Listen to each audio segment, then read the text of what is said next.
Hello friend, मैं हूं निशा और स्वागत है आपका हेल्पिंग लाइफ टिप्स में। नॉर्मली महिलाओं को जो प्रेगनेंसी होती है वो यूट्रस के अंदर ही होती है। अगर किसी कारण से यह प्रेगनेंसी यूट्रस के बाहर कंसीव हो जाती है तो हम इसे एक्टोपिक प्रेगनेंसी कहते हैं। ये प्रेगनेंसी सर्विक्स में हो सकती है, फैलोपियन ट्यूब में हो सकती है, एब्डोमिनल कैविटी में हो सकती है, ओवरी में हो सकती है। यूट्रस के बाहर कहीं भी बच्चा सरवाइव नहीं कर सकता, फीटस कहीं भी ग्रो नहीं कर सकता। अगर किसी कारणवश यह फर्टाइल एग ट्यूब में ही रुक जाता है, यूट्रस में नहीं आ पाता है, तो ये प्रेगनेंसी ट्यूब में ही ग्रो करने लगती है। अंडा और स्पर्म का मिलन ट्यूब में ही होता है। ओवरी से अंडा रिलीज होता है और स्पर्म नीचे से ट्यूब में आकर अंडे से मिल जाता है, तो फर्टिलाइजेशन हो जाता है। यहाँ पर बेबी कंसीव हो जाता है, यानी कि बच्चा ठहर जाता है। 5 से 6 दिन तक यह फूल ट्यूब में ही रहता है। उसके बाद यूट्रस में आकर इम्प्लांट हो जाता है। यदि किसी कारणवश भ्रूण यूट्रस में नहीं आ पाता है तो प्रेगनेंसी ट्यूब में ही रुक जाती है, और ट्यूब तो बहुत पतली होती है और वहाँ पर बेबी को ग्रो करने की जगह नहीं मिलती। वहाँ बेबी 6 से 7 वीक तक तो ग्रो करता है। इसके बाद ट्यूब फट जाती है, उसमें से ब्लीडिंग स्टार्ट हो जाती है। यह एक मेडिकल इमरजेंसी है, इसमें तुरंत ऑपरेशन करना पड़ता है, नहीं तो पेशेंट की जान भी जा सकती है। इसलिए एक्टोपिक प्रेगनेंसी को टाइम से डायग्नोस करना बहुत ज़रूरी है। नॉर्मली जो भी एक्टोपिक प्रेगनेंसी मिलती है वो रैप्चर्ड होती है। जब पेशेंट को पेट में पेन स्टार्ट हो जाता है तब वो डॉक्टर के पास जाते हैं। आइए अब जानते हैं कि एक्टोपिक प्रेगनेंसी के सिम्टम्स क्या होते हैं, जिससे पेशेंट को थोड़ा इंडिकेशन मिल जाए और वो प्रेगनेंसी को पहचान सके। पहला है मिस्ड पीरियड। पेशेंट की पीरियड मिस हो जाते हैं और जब वह प्रेगनेंसी टेस्ट करता है तो पॉजिटिव आता है।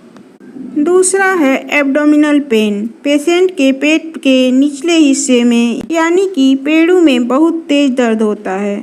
पेट के राइट साइड में या लेफ्ट साइड में बहुत तेज दर्द होना, और यह अचानक से होता है। तीसरा है वजाइनल ब्लीडिंग। वजाइना से हल्की फुल्की ब्लीडिंग या स्पॉटिंग हो सकती है। ये वाली ब्लीडिंग थोड़ी कम होती है। मिसकैरेज में जो ब्लीडिंग होती है वो हैवी होती है। यदि ऐसा आपके साथ भी हो रहा है तो आपको तुरंत अपना अल्ट्रासाउंड करा लेना चाहिए। आइए अब जानते हैं एक्टोपिक प्रेगनेंसी आखिर होती क्यों है। तो इसका जो सबसे मेन कारण है वो है ट्यूब में ब्लॉकेज होना। मतलब कि ट्यूब में किसी भी तरह की इन्फेक्शन की वजह से, पेल्विक इन्फ्लेमेटरी डिजीज की वजह से अगर ब्लॉकेज हो जाता है, ट्यूब पतली हो जाती है या फिर ट्यूब किसी भी जगह से मुड़ जाती है, तो इसकी वजह से ट्यूब का जो काम होता है वो उसे नहीं कर पाती है।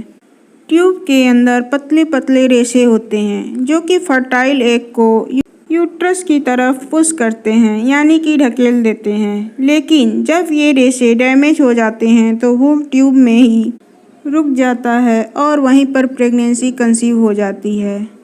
ट्यूबरकुलोसिस।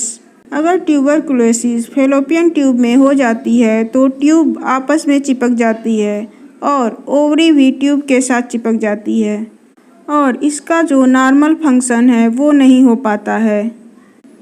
Previous ectopic pregnancy. अगर किसी पेशेंट को पहले से एक्टोपिक प्रेगनेंसी हुई है तो उसके 10% चांसेस बढ़ जाते हैं कि उसकी नेक्स्ट प्रेगनेंसी भी एक्टोपिक प्रेगनेंसी हो सकती है।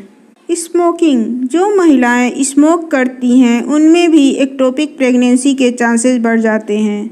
जो महिलाएं कॉपर टी या किसी भी तरह का प्रोटेक्शन यूज करती हैं। कॉपर टी ऐसे केमिकल रिलीज करती है यूट्रस में जिसकी वजह से फर्टाइल एग ट्यूब से यूट्रस में नहीं आ पाता है। जो महिलाएं इनफर्टिलिटी ट्रीटमेंट लेती हैं उन महिलाओं में भी एक्टोपिक प्रेगनेंसी हो सकती है। एंडोमेट्रियोसिस।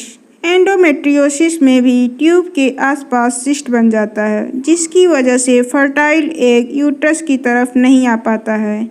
इसकी वजह से भी एक्टोपिक प्रेगनेंसी होती है। तो आइए अब जानते हैं एक्टोपिक प्रेगनेंसी को डायग्नोस कैसे किया जा सकता है। तो इसे डायग्नोस करने के लिए पहले तो ब्लड टेस्ट किया जाता है, दूसरा सोनोग्राफी की जाती है। जो ब्लड टेस्ट में सबसे पहले करते हैं वे बीटा एचसीजी करते हैं। बीटा एचसीजी जो नॉर्मल प्रेगनेंसी होती है उसमें 48 घंटे के बाद यानी कि 2 दिनों के बाद एचसीजी की मात्रा डबल हो जाती है। लेकिन एक्टोपिक प्रेगनेंसी में मॉनिटरिंग की जाती है तो एचसीजी की मात्रा डबल नहीं हो पाती। इसलिए डॉक्टरों को यह डाउट हो जाता है कि कहीं ये एक्टोपिक प्रेगनेंसी तो नहीं है। क्लिनिकल डायग्नोसिस ब्लड टेस्ट और टीवीएस यानी ट्रांसवेगनल सोनोग्राफी के द्वारा एक्टोपिक प्रेगनेंसी 100% डायग्नोस की जा सकती है और इसको ऑपरेट किया जा सकता है। अब जानते हैं एक्टोपिक प्रेगनेंसी का ट्रीटमेंट क्या है। अगर पेशेंट स्टार्टिंग में ही डॉक्टर के पास आ जाता है यानी जब तक ट्यूब रैप्चर नहीं होती है तो मेडिकल ट्रीटमेंट दवाइयों से इंजेक्शन से इस एक्टोपिक प्रेगनेंसी को टर्मिनेट किया जा सकता है।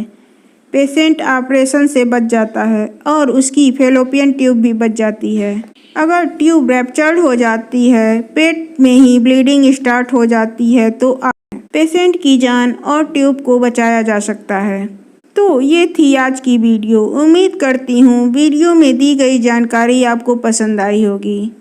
तो इसे लाइक करें, फ्रेंड के साथ शेयर करें और हाँ, अगर चैनल को सब्सक्राइब नहीं किया है तो सब्सक्राइब करें ताकि मेरी आने वाली वीडियो की अपडेट आपको मिलती रहे। Thank you.